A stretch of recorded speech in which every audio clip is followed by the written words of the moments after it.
The meeting. Okay. Hey, hi everyone. Welcome to our 30th meeting of this Rotary year. Before we start, let's hear the housekeeping rules. Over to you, Vinod. Okay, Jessica. Familiar rules for most of you, I guess, but let's go through them quickly. Please take a moment to put yourself on mute. You can unmute yourself when we call you to raise a toast or when you have questions for the speaker, but at other times, please do ensure you are on mute. Take a moment to check the name that you're logged in under, and if it is not by the name you're commonly known by, to change that so people would know who you are. We hope you're comfortable turning on your video if you've not had a very hard day, so that we can get to see you as well, especially on the more interactive portions of this whole session. This session is being recorded, as you would have just seen the message, and by continuing to attend, you are giving us permission to use this recording. It will be posted on social media and made accessible to all members. So this is just your formal approval of that. And with that, I'm going to hand it back to President Lewis to start the meeting.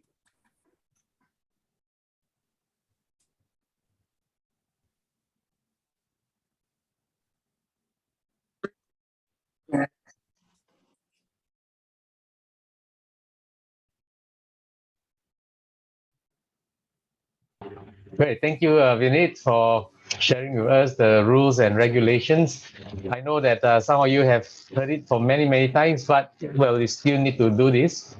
And first of all, we'd like to welcome all our guests and to wish everyone a happy and prosperous new year. And may 2022 be the year that we actually see an end to COVID, and we really have, full embracing the new 2022 with good health for everyone. Okay, it now gives me the privilege to invite our Toastmasters to raise a toast to our visiting Rotarians and also to Rotary International. Good evening, everyone. Good evening, President Lewis. Good evening. This evening, we have past District Governor C.T. Subeda from the Rotary Club of Central Damansara in District 3300 from Malaysia visiting us. So before we raise a toast, PDG C.T., would you like to say a few words, please?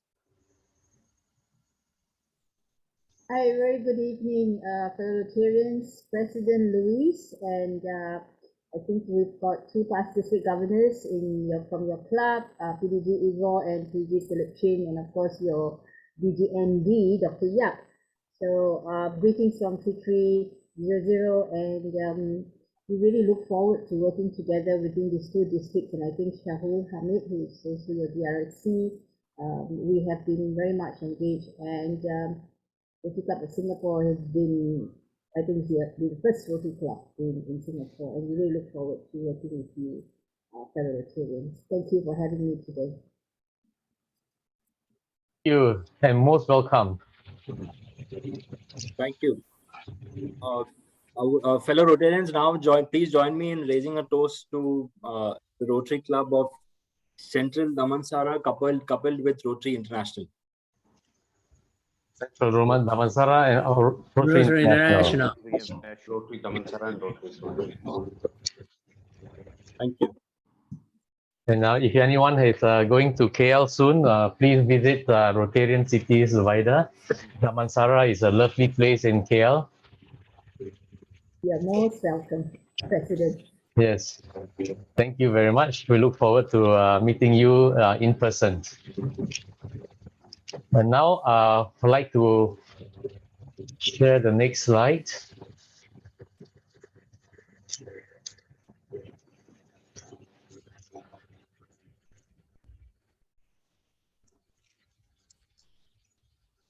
We have actually finished our major project, or rather not finished, but we have fulfilled what we want to do for the major project for Rotary year 2021-2022.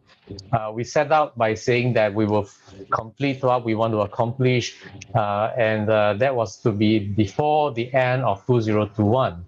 So with the help of all the Rotarians, and especially Dr. Chan, the major project chair, who is also the president nominee. We fulfilled our targets, and although we will still open ourselves to receiving more monies for the project called Share a Pot at Home, we now move to next year. So just to give you a snippet about what we're going to do, I will invite President-elect James Lee to now address us about the major project for his year. James. Thank you very much, President Luis, and congratulations for raising all the money that you need for the major project for your year. And that allows me to actually have the opportunity to bring forth my major project, or rather our team's major project for this coming year. And I'm quite proud that in the project, I have two very important men who has been helping me, my fundraising chair, who is also my VP, Rotarian Tom Wolf. I'm not sure whether is he already in the call. He may just pop in later in the call. And the other person that is also quite instrumental to this whole major project will be Rotarian Andy. And together we have curated a project which is actually not unfamiliar with us, because we have done this 4 years ago, where we look at 20 coaches which have benefited 80 underprivileged children through a value-based program. So now what are we doing this coming year? So Football Plus, organization that is not unfamiliar with us, they are looking at building, setting up 2 7-a-side football pitches, so that they can actually have a permanent home to carry out the program, the meaningful program that we've been doing. And this time around, they are looking into more into mental wellness, which is a grave concern given the current COVID situation. And the program aims to be reach out to about 3,500 children and youth per year, and through their new program on mental wellness, which is Stay in the Game, and also to revisit the other program called Champions United, which looks at the values for building through a values-based program for underprivileged children.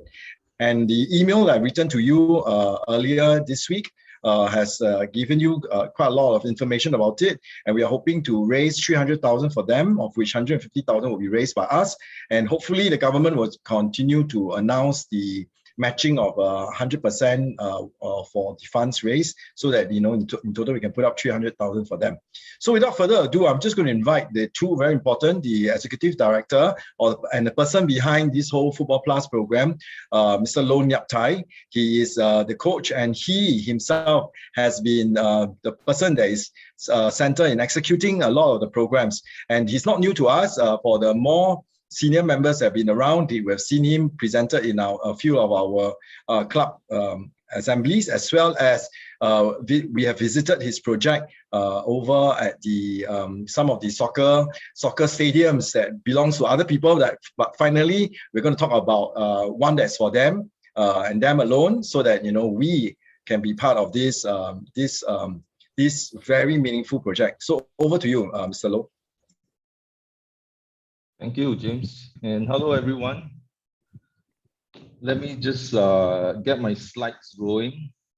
Okay, can everybody see my slides?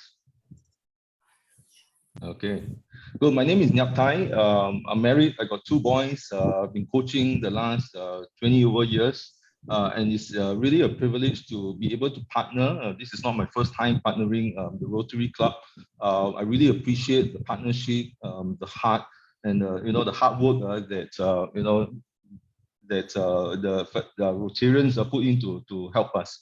Yeah. So this is Football Plus, and behind the football is for us is really about helping each young person, right, and about equipping them to be champions, not just on the football field, but also in life.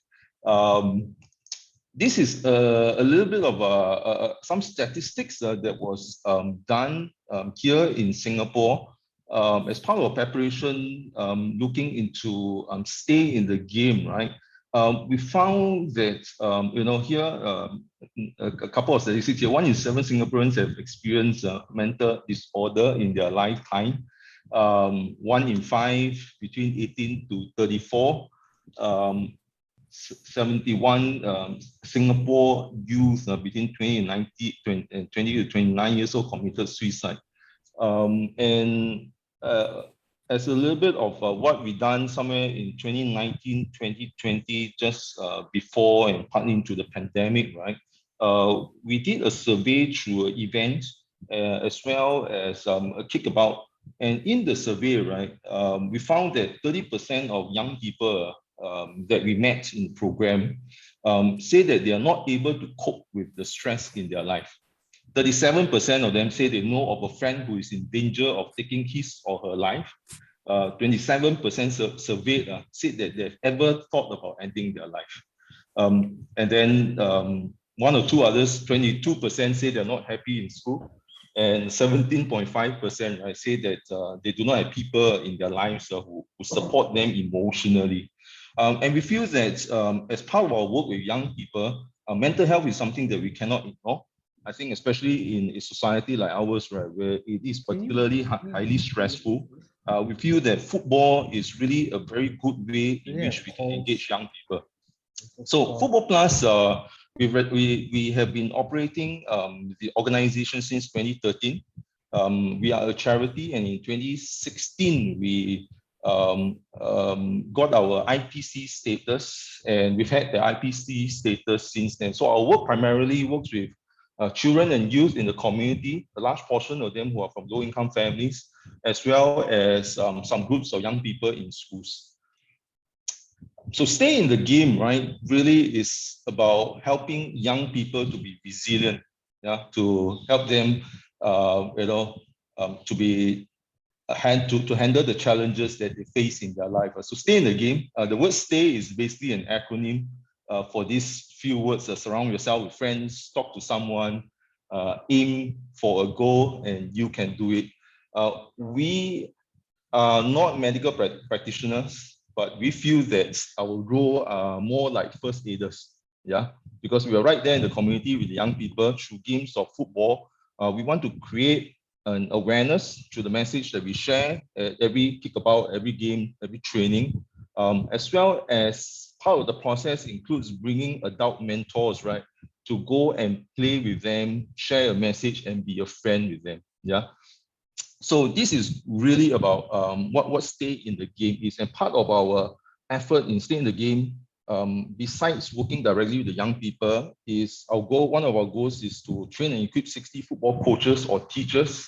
So the curriculum that we've developed, right, we want to put them into the hands of other coaches and other teachers who will then be able to use the program to impact the young people that they work with.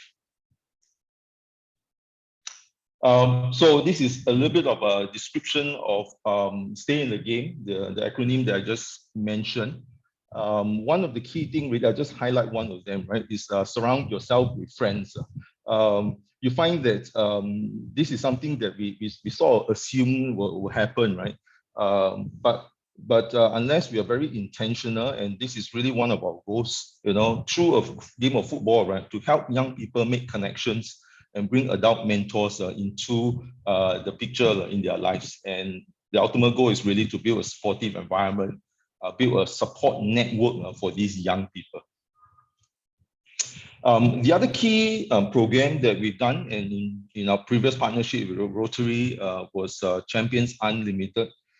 We started our work primarily working with kids, underprivileged kids from the community. When I say underprivileged, I mean kids who are already on financial assistance. Most of them come from rental blocks, so they stay in one-room flat. A lot of them are from single-parent homes. So household income, $600 household income per capita, $600 and below. Yeah, so these kids quite challenged in their life, and you know, we found that, you know, football, but they all love football, and football is a very natural way for us to bring them together. And in the process, right, to have a monthly skill and value emphasis, you know, to teach them and help them strengthen, you know, them in their lives. This Football Plus program, the Champions Unlimited program, basically aims to connect and impact the body, mind, and the spirit of a young person. So the physical development, the mind, the emotional part, as well as core values, some of their beliefs that we feel that is very important for them to develop as a young child, that they will bring with them as they grow older. The other components include bursary. So selected players are given bursary that will help out in the schools. Value-based program, and as mentioned, every month there's skill and value emphasis. Study time and the meals. So with the facility, right, it gives us the opportunity, which has been very challenging for us the last couple of years, to give regularity to the program. Is we envision it, right, to be a after-school care type of a program where kids, after they finish school, the field or the center is where they will head to, where they not just train, but they also spend some time to get help in their studies, as well as have a meal. We find that this is a very, very common challenge among low-income family children, where they don't have a proper diet. Yeah, so we aim to provide that for them. And another key thing is really a mentor, an adult helper. When I say adult, it doesn't have to be like 30, 40, 50 years old, young adults, even the older youth, 17, 18, 19, 20 years old. We aim to be able to connect them in this process. So this is the Champions program. James mentioned that we have an opportunity to partner with the Boys Brigade. But Boys Brigade has been around in Singapore for about 30 years, if I'm not wrong. Yeah, they are part of a school CCA, and they've been allocated a new headquarters. The last headquarters they've had for about 20 years. So we had the opportunity to come into contact with them. And the goal is for us to develop 2 7-a-side training teachers, 7 years hopefully and more, so that we can run the coaches training, the program for the youth, as well as with our partners. So the goal is to raise $150,000 and have a grant that will match that dollar for dollar, and the impact we hope is 3,500 young people every year. And the real cost really is $85 per young person per year. This amount will go to this couple of programs: Champions Unlimited, Stay in the Game, partnership with the Boys Brigade, because the Boys Brigade have a catchment of boys and their officers in their program. And they are very excited about some of the things that we are doing, and really want to bring their officers and some of their boys to come in. Other agencies, other organizations, other school coaches are some of the other potential partners that we aim to work with. And then, of course, as I mentioned, the training of coaches and teachers, especially for the Stay in the Game program, that will allow them to do more outreach in the schools, in their own teams that they work with. Yeah. So I think you can read this, right? So this is the board is basically consists of 4 of us. I have Wen Jing here, who is one of the key staff. We work with a number of volunteers. The investment of the field basically goes into some of this. The field basically costs about $245,000, which is artificial pitch construction and the laying of the artificial turf, as well as some of these accessories. And then the other amount goes into a first-year operation cost. So this is my quick summary of the project. James. Thank you very much, Neptai, for the introduction. I see my project chairman, my major project chairman, also here. Can we also spotlight Rotarian Tom as well? Yeah. Yes. Hi, Tom. Hi, Yes, Tom. thanks for making it. Yeah. Tom is actually in the midst of a business meeting, but he make time to just join us also for this presentation. Yes. Any question from the members? I have one. Yes, go ahead. So it's all boys. What happened to the girls? They play football as well? Yes, No, actually I can answer that. So we do Yeah, have go ahead. girls. It is not all boys. In fact, Wen Jing is here. We have 2 female coaches in our midst, and actually they currently work with a group of girls in the program. Okay. Great. So even in our Because I think Sonali, Jessica, all ready to kick some football. the reason why we brought the program so early is because we are looking at a fundraising event in the at the installation of the current board. So at the installation in June, we are going to actually do a major fundraising for the remaining 100,000. At the moment, we are raising 50,000 for them to do the matching, because the matching ends in 31st of March and to be renewed again pending next week's budget statement. But Football Plus is also committed to raise the money if the government is not able to do the matching. But on our end at Rotary Club of Singapore, we are committed to raise 150,000 for them. And then I think at the moment, Tom, for the first 50,000, would you have any remarks on that? Yeah, I think we have got already a feedback from our club members, and the first 50,000 are almost done. So we have to focus on the next step, which will be maybe with the installation dinner when we have this event in June. So at the moment, it looks that there's a big interest. It's the year of the soccer this year. It's 2022. It's the World Cup year. So we have a big audience, and I think it will bring a lot of positive feedback for our Rotary Club because it's good against mental sickness for people who have not joined in bigger groups, and for 2 years now, our young and youth people. So I believe it's a fantastic opportunity to bring people together and allow them to live like we lived as children in bigger groups. So I think it's a fantastic project for this year. And I saw it already from the members that there was, for the first step, there was not a big problem to find some people who help us. But the focus will be on June, and the project fully starts then in your season, President-elect James. So this is the situation. So I'm very excited about it because everybody will speak about soccer in the second half of this year because the World Cup is coming. And if we have the best project here in Singapore, I think it's also good for our club. Well, can I ask a question? Sure, go ahead. When do you think you will have an idea of the matching of 1-to-1 by the government? Yeah. Next week, when the budget is announced, we will probably have a better understanding. But for the first 50,000, definitely will be matched because we raised almost the amount. But if there's any other members who are showing great interest and wanting to put some in for this first 50,000, please let us know. Do contact myself or Tom, and then we will gladly include you for the first 50,000. So what happens is that even though we are hoping for the matching, Football Plus is also committed to raise the other 100,000 should the government not be able to match the other 100,000. But if they can go through Rotary Club of Singapore to do the 150,000, then they are in good position to actually get everything started. Thank you. Great. So, President-elect James, do we have Yes. access to the land at the moment?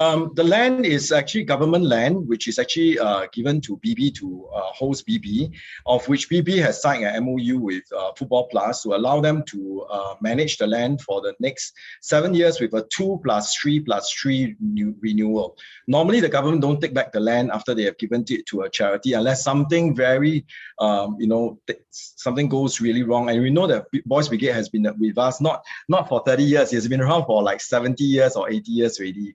Okay, since 1930, quite a lot of the BB boys are now grandparents.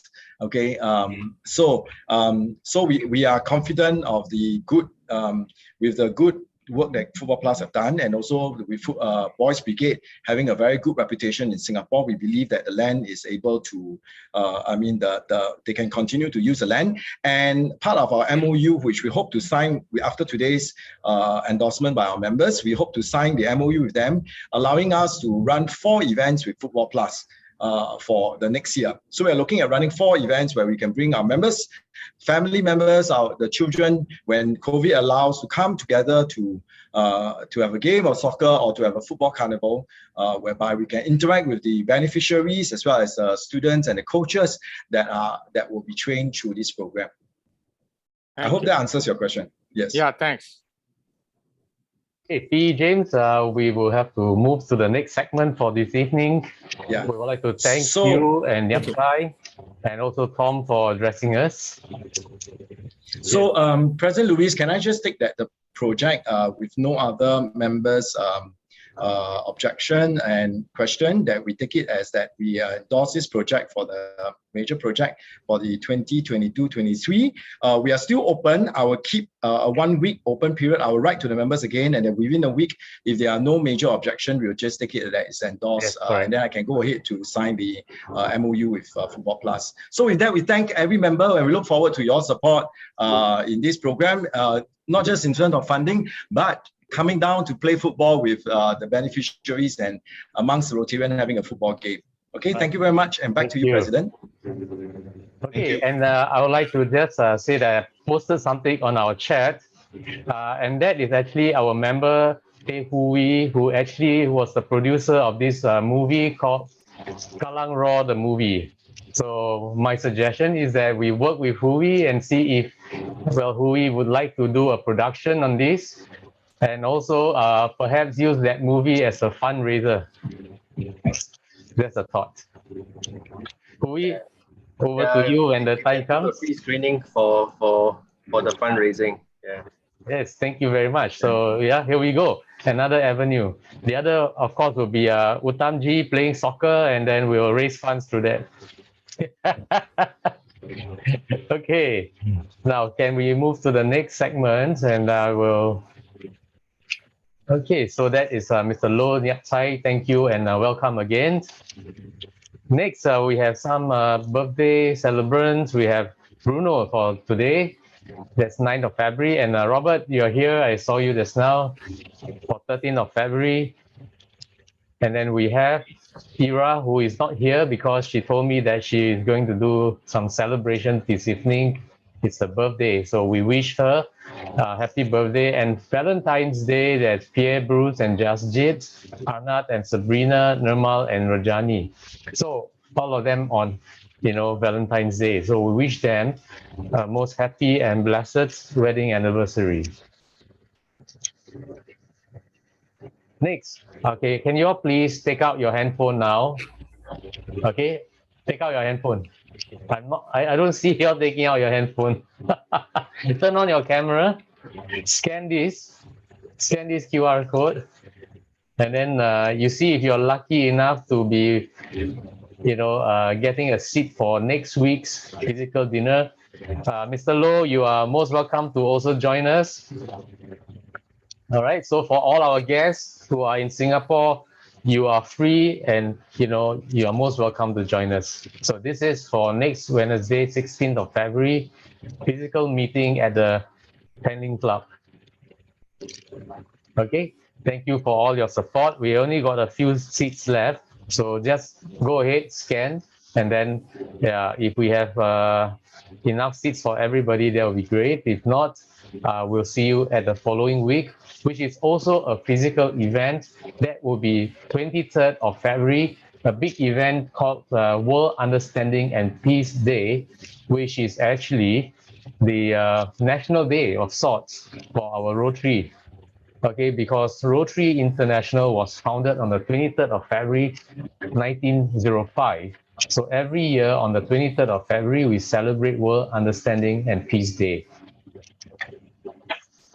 So for 23rd, we'll be having it at the Marina Bay Sands, okay, where 23 Rotary clubs from Singapore will come together.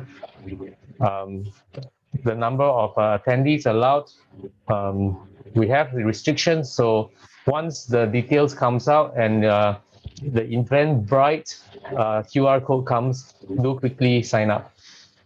because the other clubs who are smaller are all looking forward to these events. They do not have big events most of the time, so big events like that are a big draw for them as Rotarians. So once you see the Eventbrite and the details, do sign up quickly.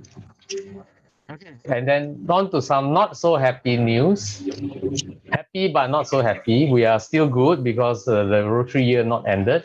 But you know, as I said to my board members on Monday, we got 4 months to go. But 4 months with 42 members. All right. So for those who have not settled your deals, we really thank you and ask that you quickly settle it so that we can have the accounts closed before PE James takes over, right? Okay, I think this is important as Rotarians. We are here to serve, to change lives. So we do need your understanding that the dues are important. Then for this evening, okay, we have a speaker, Major Ponno, and I'll invite now Rotarian Anita to introduce the speaker. Anita, please. Yes, thank you, President Lewis.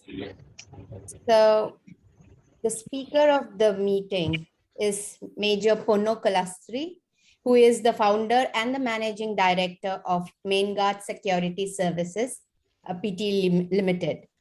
Major Kalastree is very passionate of his roots as a Peranakan Indian. He was among the founding members of Peranakan Indian Chitti Malacca Association, Singapore. He is currently the association president. Under his leadership, the association has grown steadily and has created much awareness of Peranakan Indian community in Singapore. In his talk, Major Kalastree will share the rich history and culture of Peranakan Indians. The topic of Major Kalastree's talk is entitled as "Who are the Peranakan Indians?" So let us all introduce, join us to clap hands for Major Kalastree today.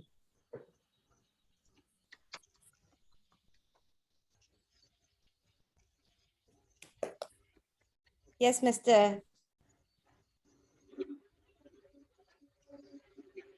Okay.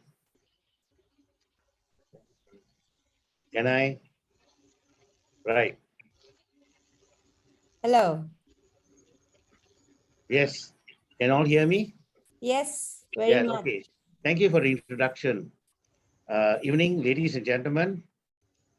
Firstly, I must say that I'm privileged to be invited by the Rotary Club of Singapore to talk on this subject of mine, being a Peranakan Indian myself. We call ourselves the Chitti Malacca.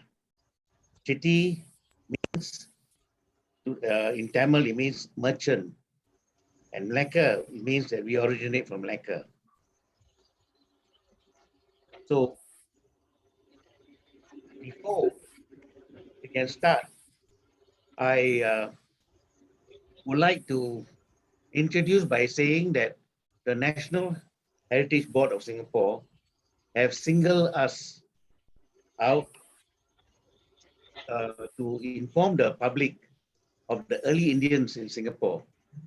And for that, the Indian Heritage Center, together with our association, have done research of the early Indians.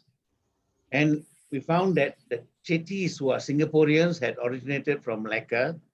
And we call ourselves, of course, the Peranakan Indian. Together, there are also other Indians who have settled in Singapore since the 17th or 18th century. Their children born in Singapore and Malaysia embrace local culture. And they are called Peranakan Indians and Chitti Malacca. The root of Peranakan Indian is from Malacca. All Malacca Peranakan Indians adopted the local culture. Now, before going any further, as an introduction, I'd like to show to you all a 3-minute video of our last exhibition at the Indian Heritage Center. This is officiated by our President of Singapore, Madam Halimah Yacob. the objective of the exhibition was to create awareness of our existence and to inform the public that our Peranakan history is here in Singapore and Malaysia since the 14th century.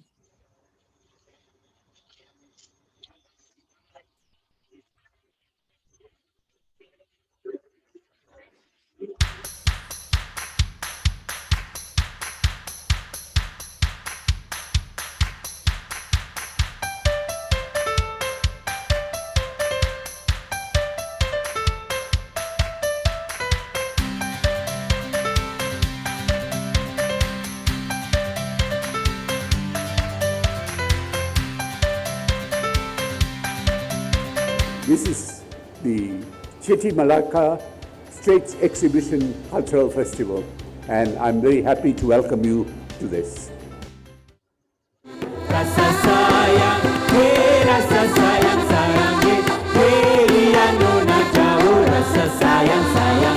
Ravi, bye-bye. Hey, she'll make a good choice for you. Nalla Jodi. But I thought you want to go back to our village and marry a girl from there? You know, the travel from here back to India, the long journey, and also depends on the monsoon season. Yeah, thinking of it, it'll take months for us to go back and forth. Ponne, a young local Malay girl. Her name is Amina Suryawarti. Oh, a local Malay girl. I want to marry her. Can you please talk to the mother for me, please? Oh, yes, of course.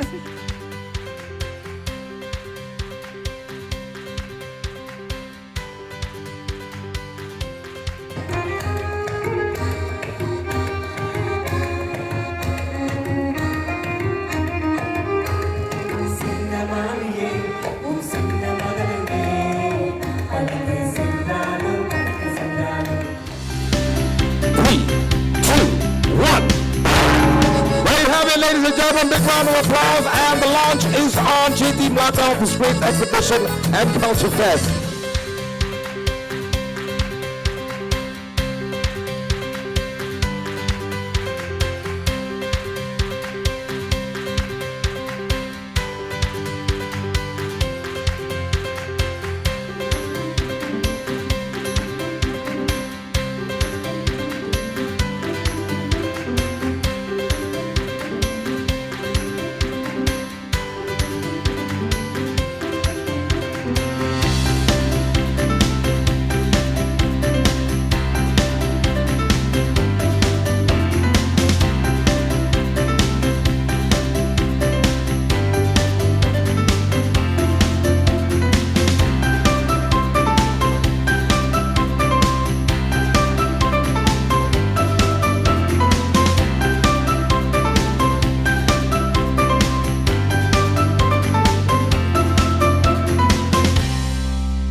Well, I hope you all enjoyed the short video. The short video gave a glimpse of our history, culture, all that. And this exhibition took 6 months. We staged the exhibition for the general public to come and visit and see us. Most interesting for this exhibition is to educate our local Indians what Peranakan Indians is all about. Because many Indians are not aware that there are Peranakan Indians like us who are also neither here nor there, because we speak Malay, our food is also mixed, and our dress is also more Malay, and our culture, everything is mixed. Basically, we call ourselves a 3-in-1. You see, we have the Indian, Chinese, and Malay influence in us. Now, as you all know, Indians have come to Southeast Asia almost 1,000 years ago. Since the Chola dynasty, the Srivijaya kingdom, the Majapahit kingdom, and all that. However, our Indian merchants from South India have come to Malacca in the 14th century. At that time, they used sailing boats taking advantage of the northeast and the southwest monsoon to come down to the Straits of Malacca and settle down in Malacca, a convenient spot for them to do trade, business with the Chinese from China, the Indonesians, and the surrounding region.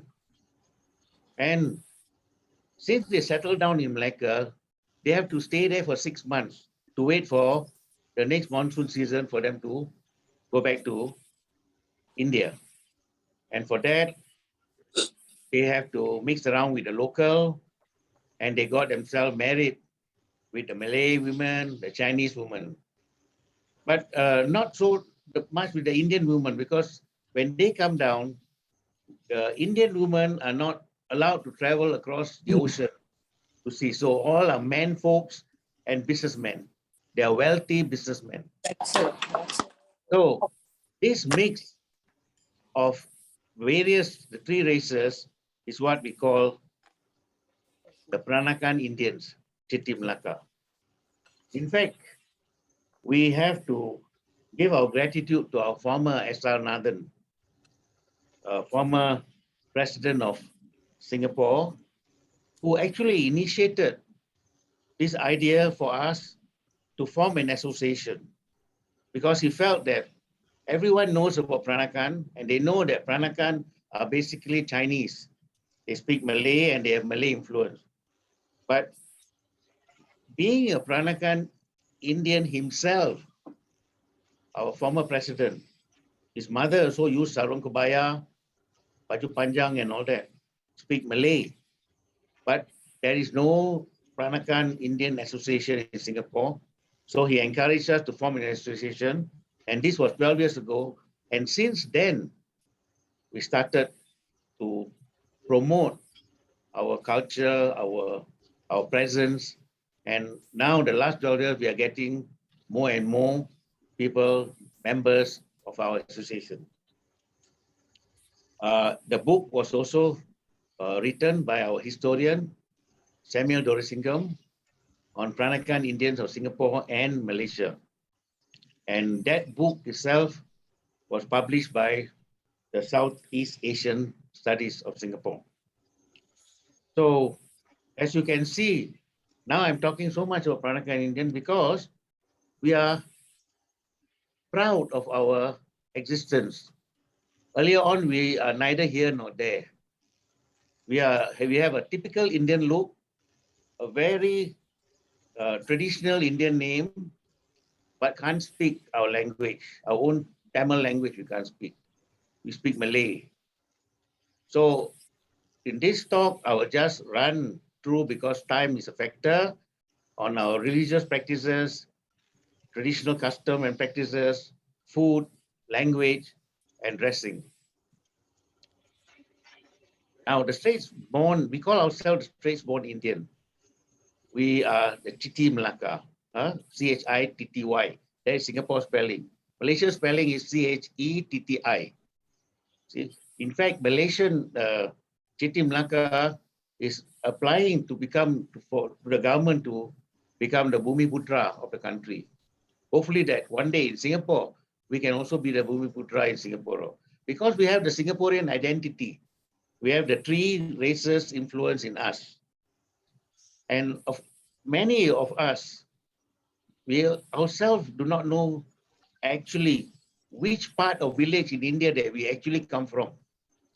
Because from our grandfather, our parents, mother, father, most of them, they were born in Malacca, then of course Singapore, and so on and so on. And for the next generation, they would not know exactly, although they call themselves Indians, but they do not know exactly what Indian they are. So that's why we want to emphasize that you are the Peranakan Indian. From India origin, but now we are Singaporean and Malaysian. Now, if you go to Malacca today, there is a village, our village. This village was established during the 17th century, during the Dutch period. Now, our people were there since the 14th century when Malacca was founded by Paramaswara. And during that era, our own people assisted the Sultan, Paramaswara, to rule the country. In fact, for more than 50 years, during the Malacca Sultanate, the Peranakan Indian, the Chitty Malaccas were there working closely with the Sultan and administer the region. And of course, trade was a very important thing. And that's where the Portuguese came down. They do trade with Portuguese was in Malacca for about nearly 100 years. Then came the Dutch, then the British. Then, of course, after the British, then you know, Singapore, Malaysia and all that become British colony eventually. But today, if in Malacca, if you go, the Kampung Chitty still exists, still the village. And if you know of Peranakan, the Peranakan Chinese have got heritage home in Malacca, in Penang. But the Peranakan Indians, they have their own village still in existence, living the village lifestyle. Now, in this village, we have the temple, Hindu temple there, and that's where they have the various practices. And of course, Malay culture is very strong. It's not only in dressing, in terms of food. Most of our food, we must have sambal belacan, you know, and we speak Malay because the mother is the one who actually looks after the children when the father have to go back to India for 6 months and come back. Now, Malaysian Indian culture, of course, they still maintain very much Hindu rituals are there. Even they use sarung kebaya, they must have they call it the potu on their forehead. They also must have the nose ring. If you look at Siti just now, she's having the nose ring on her nose. She herself is a Chitty Malacca. She's my cousin, no? Your former DG, the district governor of Malaysia. And she is now, of course, leading the Rotarians in Malaysia. But I only hope that she will also promote the Peranakan Indians in Malaysia to understand that we still exist and we are a unique culture who have been in this region for a long, long time. We, of course, have adapted the various culture. Now, one of the things that we do is, of course, we are very much concerned about filial piety, and we pray to our ancestors. Now, this particular prayer takes normally around twice or even 3 times a year. We call it a parchu, which means padayal in Tamil. Now, during this offering, we made various types of food cooked and offered to the ancestor, normally in the month of January, where during the Pongal period, and also in November during Deepavali. Now, Pongal is as you know, is the South Indian harvest festival. So they take that very seriously to worship the ancestor. And just like the Chinese during the Qingming period, now this is where the influence of the Chinese comes in to our type of people as well. Now, they visit the graveyard during Qingming. Now, we too visit the graveyard, but we don't call Qingming, we call Naik Bukit. And that's where we offer the prayer. Then, of course, at home, we pray. And you can see from the photographs, they have the Chinese candle, red candle, and then they offer. And there's no Hindu photograph down there. It's the photographs, some of them put the ancestors' photograph, some don't put any photograph because to them, all who have passed away are our ancestors. So we only hope for them to give us a blessing. So that's why we call it Parchu. And of course, if you are a Christian, the normal thing, the All Souls Day, and if you are a Muslim during Hari Raya, you also visit the graveyard so that you don't forget your ancestor.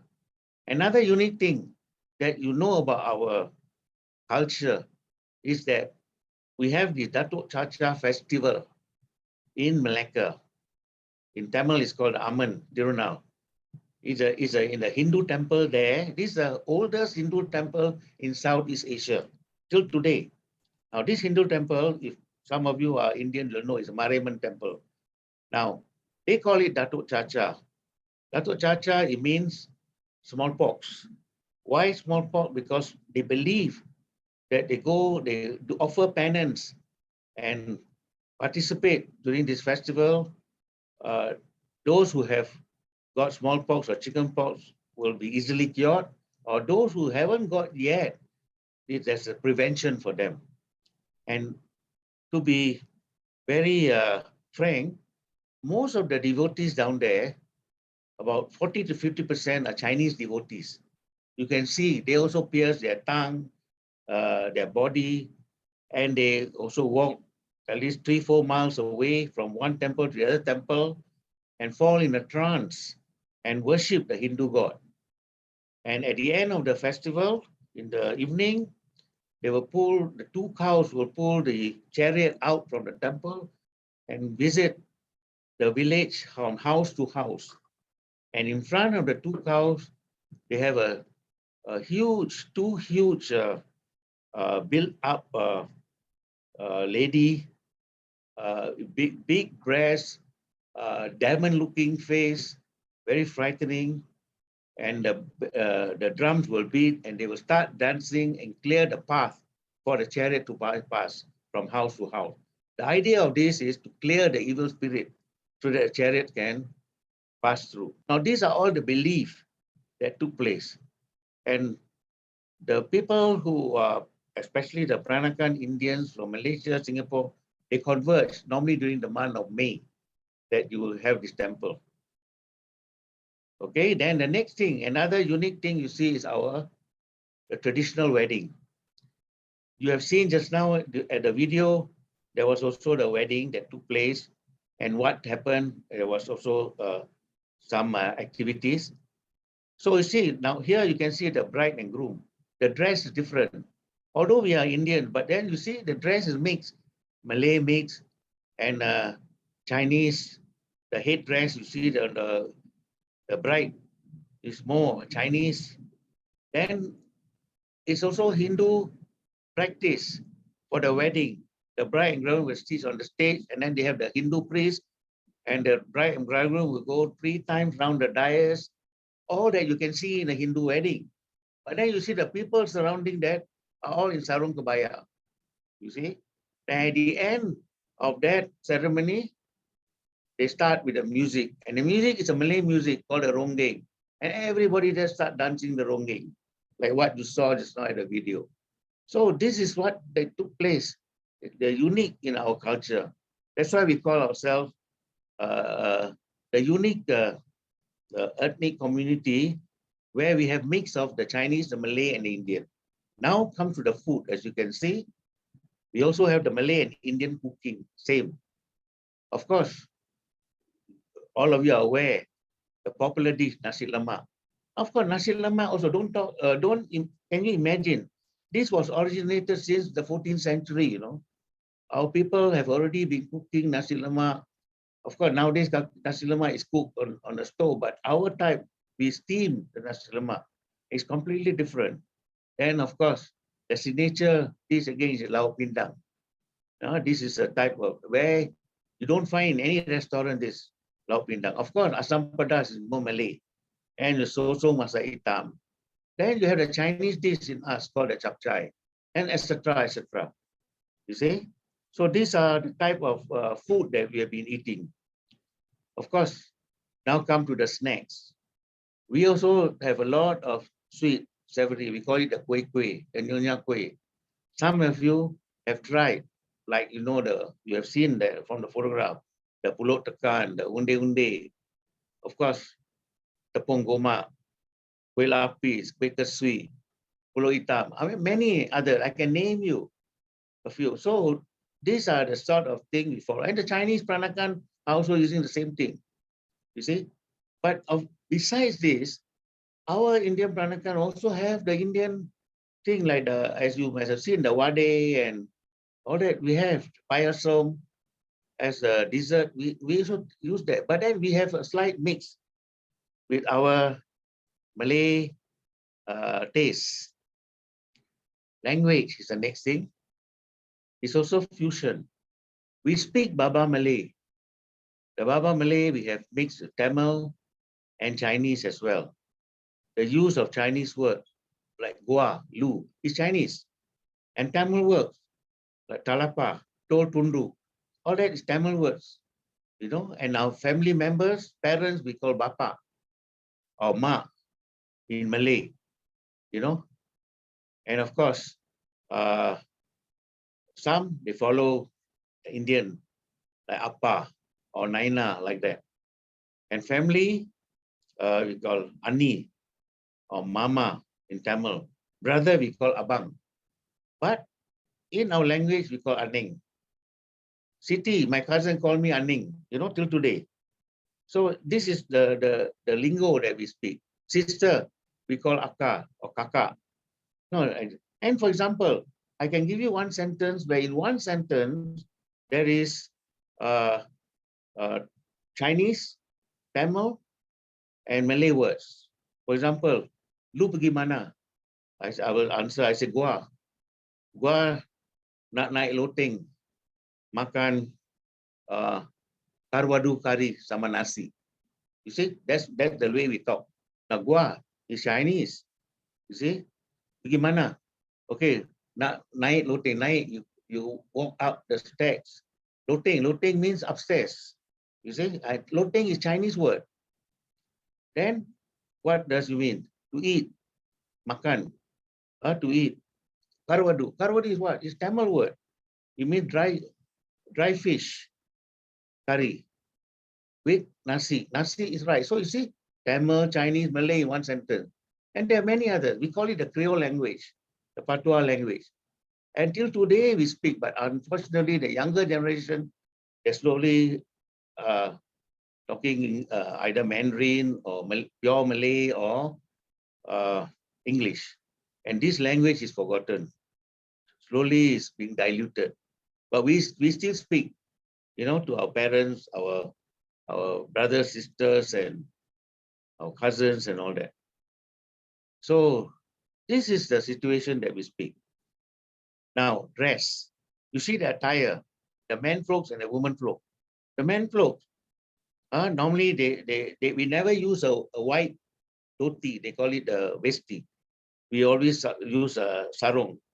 Like the Malay, you see, they use sarong, we also use sarong. The headdress, we call it the kopia. Or in Tamil, they call it talapa. You see the headdress is different. But it's not songpo. Songpo is pure black or what? It's batik. Ours is very colorful. Batik, you see? And of course, we have the Indian jupar, you see. We tol tundu. Tol tundu is a scarf. Then the ladies are sarung kebaya.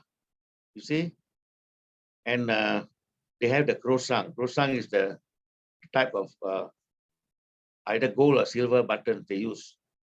And of course, kasut mani, the type of shoes they use are different. Very colorful.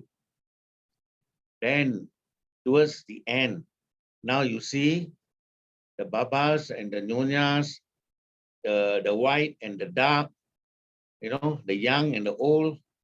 You see, all very colorful. In one look, you see the difference. You have sarung kebaya, you have baju panjang, you see. So everything is there at one go. Of course, I can speak the whole day, but unfortunately, this is a glimpse of what we are, the Peranakan Indians. With all that, thank you very much, ladies and gentlemen.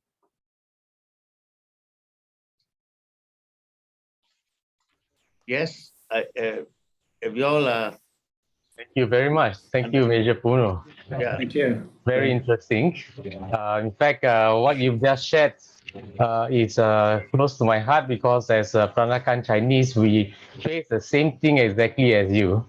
Yeah. So I noticed in the pictures many familiar faces. Eng Tai was there. So all my Baba friends were there. Yes. So yeah, look forward to one day meeting you in person. Yeah, we work very closely with the Peranakan Chinese Association. Yeah. Normally we work together. Correct. So it was a period of lost in the jungle for us if we were forced to do Chinese, for example. So I only did Chinese for maybe 1 month in primary school. we could not take it because we don't speak a word of Chinese. Oh, I We see. speak our Malay and we speak English and we speak our dialect. So they call you OCBC, is it? Orang Cina bukan Cina. Yeah. So we have to go to the next class, which is the Malay class, where the cikgu is still chomping on the sirih as she teach. I see. Yeah. President Louis, just to add on what my cousin has said, we are actually the sixth generation of Chetty Malakas here, and by now, I think the way that the mixed marriage or intermarriage that has happened, while there are so many of them of different religion, but I think a lot of us who are still Chetty Malaka, we practice the culture. I think what is important is the difference between the religion, culture, and traditions, and I think that's where our rich culture comes in. And That's right. A lot of us here, even in Malaysia, we have a group that has an association that we've also started, and hopefully, God willing, this long lost culture can be revived, everywhere. Yeah, so precisely, I think the choice of you being the speaker this evening and inviting your cousin from, Damansara to join us is fantastic because we are in this month of World Understanding and Peace Day. And so, we Peranakans actually, we are the embodiment of all elements. Yes. So it was a very good opportunity. Yeah. Can I ask a question, please? Yes, please. Major, how many Indian Peranakans are there now in Singapore and in Malaysia? Do we have a count of this at all? Roughly, we have estimated that within our own association itself, we have around about nearly 200 families, who are members. But we estimate that in Singapore, we've got about 5,000 of them. Now, but many of them may not be aware that they are Peranakan because intermarriage. You see, the problem is during the 17th, 18th century, especially with the British, they brought down a lot of Indians from South India direct, and they're very Indian. So we have been established in Singapore, Malaysia for a long time, and we adopt the local Malay culture and everything. So intermarriage takes place. So you see the husbands who married the Chetty Malaka ladies have got greater influence. And then they follow typical, very strictly Hindu culture. So our own Chetty Malaka culture is being diluted slowly, you see. So same thing, for example, you have like Siti. Siti's father is my uncle, who is a Hindu who married, but actually married a Malay woman, and then he converted to Muslim. So when they become Muslim, some of them will forget the culture. They follow the Malay culture, and then everything is forgotten. But when I used to tell my cousins, some of them, I got many, hey, you are actually, your religion may be Muslim, your religion may be Christian, but don't forget, you are Peranakan. That's important. Peranakan means we are promoting culture. We don't promote religion. It can be any religion, but the culture still remains. You eat the same food, you dress the same food, you talk the same language. What is the difference?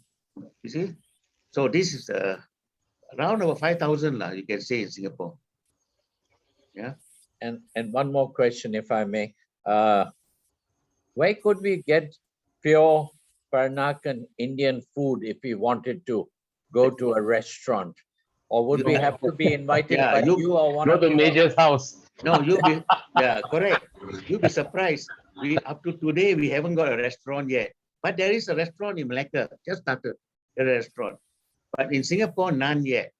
But we are producing a cookbook very soon. It will be out in about, by the end of this year, a cookbook on all the Peranakan Indian food, and it's going to be published. And we hope that after the cookbook, somebody be interested to start a Peranakan Indian restaurant. Okay. As what just now somebody said, to eat Peranakan Indian food, you must come to the house. Then that's where anytime you wish to invite, that lots of us would be very happy. Yeah, you're most welcome. You're most welcome to save our food. I'm sure Ponno will be able to serve you there. And those in Malaysia, that's what we do. We do prepare a lot of local Peranakan food at home too. And Yes, yes. Look forward to that. restaurants. Yeah. May I ask a question, Mr. Kalastree? Yes, yes, please. I'm very interested. I think Malacca is one of the most amazing cities I've ever visited in my whole life, by the way. And I love the cultural aspects of it and the phases that Malacca went through. So I'm very fascinated by the origins of the 14th century, because when you go there as a tourist, like I was, you are exposed to the royalty angle. So it's the sultans that were there first. So I'm interested, were the Chitty Malacca, did they attract the sultans from India, or were they local sultans? Or it was obvious reading it, they were actually Indian. So who came first? No, actually, the Sultan, originally, of course, from India. That's why I mentioned just now, the Majapahit Kingdom. The first Sultan of Malacca is actually an Indian, Parameswara. Then subsequently, as time goes on, the children then eventually converted to Muslim, and then changed the name to Iskandar Shah. You see the name, and slowly it goes on and on, and it becomes a Muslim. But actually, from the beginning, is a Hindu prince. Yeah, right. But they follow the Sultan follow the Maharaja customs that is practiced in India those days before India became republic. Okay, thank you. Yeah. We always say that we are our ancestors, we are the generations from the Parameswara time. So we are from that generation because of the mixed marriage. Yes. So of course, the Sultan then married the Chinese princess called Hang Li Po. Yes. There we have fusions. Yes. That's why you have fusion. Yes. You So we are all lost because we don't have the roots. We don't know where from India or from China we come from. Yeah. Yeah. You see, the idea of our association to promote our existence is also to educate the younger generation, especially like we are from Singapore. Many Singaporeans still do not know what is their identity. So we are trying to also assist our government in creating a Singaporean identity. So who else can be a better Singaporean or have the identity other than the Peranakan? It can be the Chinese, it can also be the Indian. It's the same. So this is how we look at it now. We may not be around. Next generation, they can take over and continue, and it may be a different situation altogether. Yeah. One more question, please.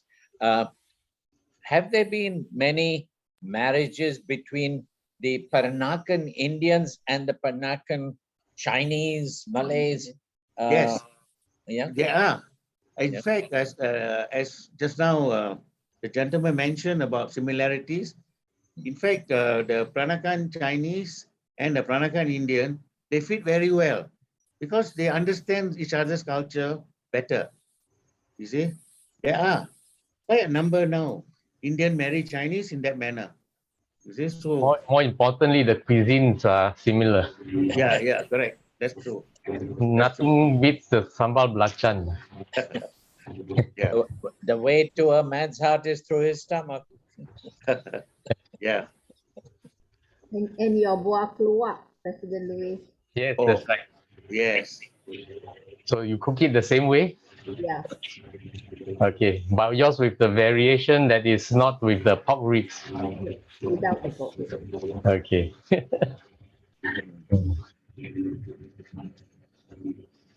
We used to enjoy the Peranakan food, especially when we go to a Peranakan Chinese functions. We always love. Just now the lady mentioned ayam buah keluak and all that. You know, very nice. Yeah. Really, but of course, it's not easy to cook ayam buah keluak, as you know. The ladies who are good cook, they will understand better. Thank you. Can I ask a quick question? Thank you, Major Ponno, for we all learned a lot about Peranakan culture and the about Peranakan Indian culture. Question is, the Chettiars came in the 14th century also, moneylenders. Are they, those are different? Yes, there's a big difference. Actually, yeah, but was there mingling between Natukot Chettiar and Chitti Peranakan? No. You see, the problem here is this.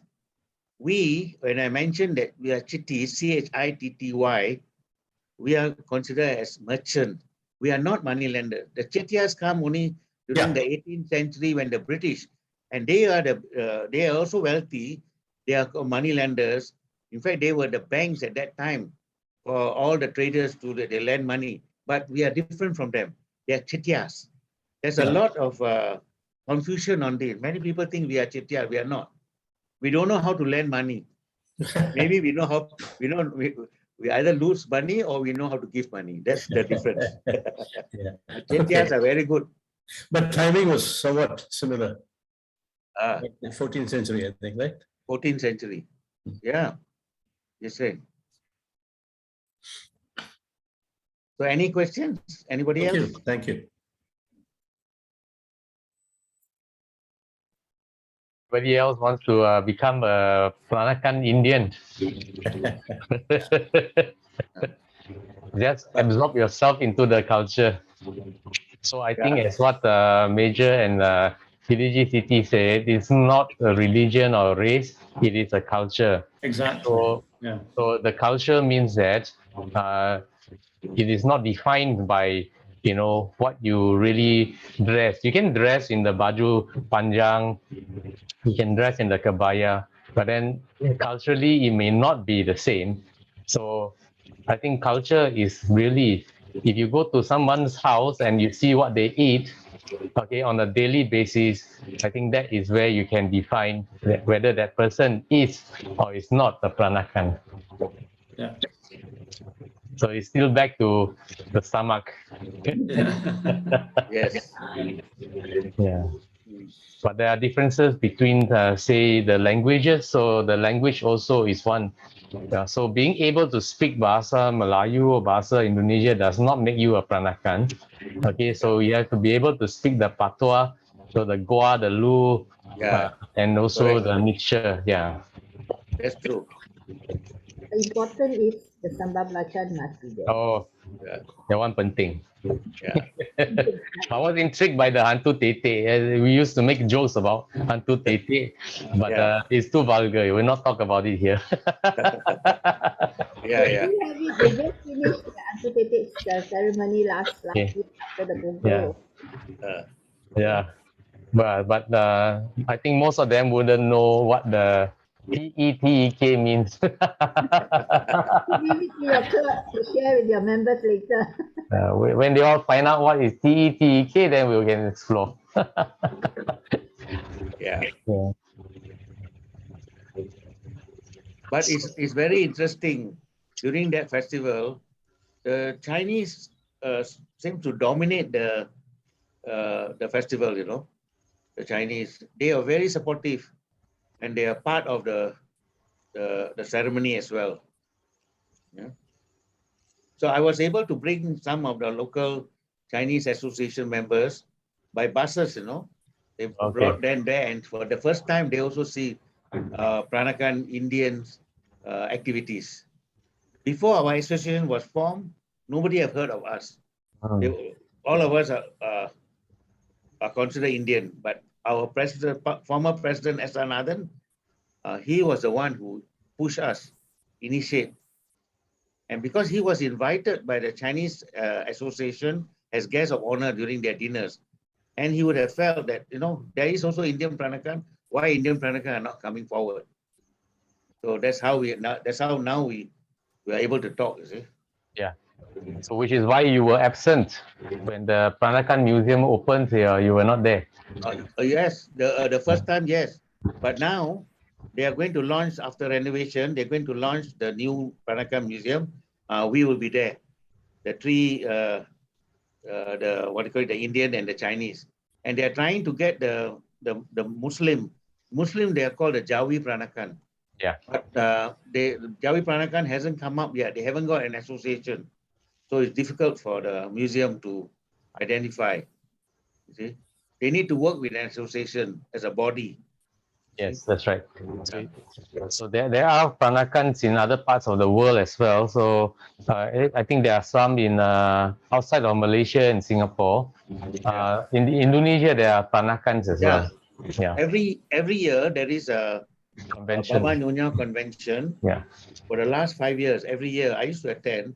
They have Peranakan in Indonesia, in Thailand, and also in of course Macau. Malaysia. I think Macau there are some.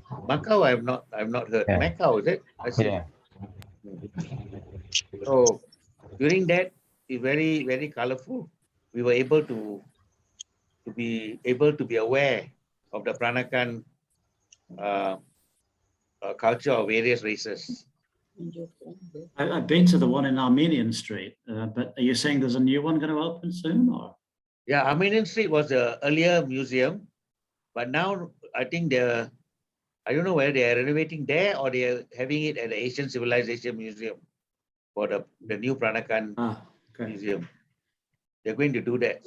I think thanks to Major Ponno and our community in Singapore, at least in Singapore, there is an avenue for us to showcase our culture. But sad to say, here in Malaysia, we don't have that privilege. Even the Malacca village in Gajah Berang, where only 100 families are left, City Malacca families, which if you are familiar with Jonker Street, is very close to Jonker Street. So they are in the midst of tearing down the entire village to make way for Jonker Street and tourism. So we are in that midst, except for the huge temple that we can keep. The entire village may be given up for tourism. So that's a big That's very sad. Yeah. That's very sad. So let's see what Rotary as a whole can do to help preserve some heritage. Yeah. Okay. Can I now invite Rotarian Uttam to give a vote of thanks, please?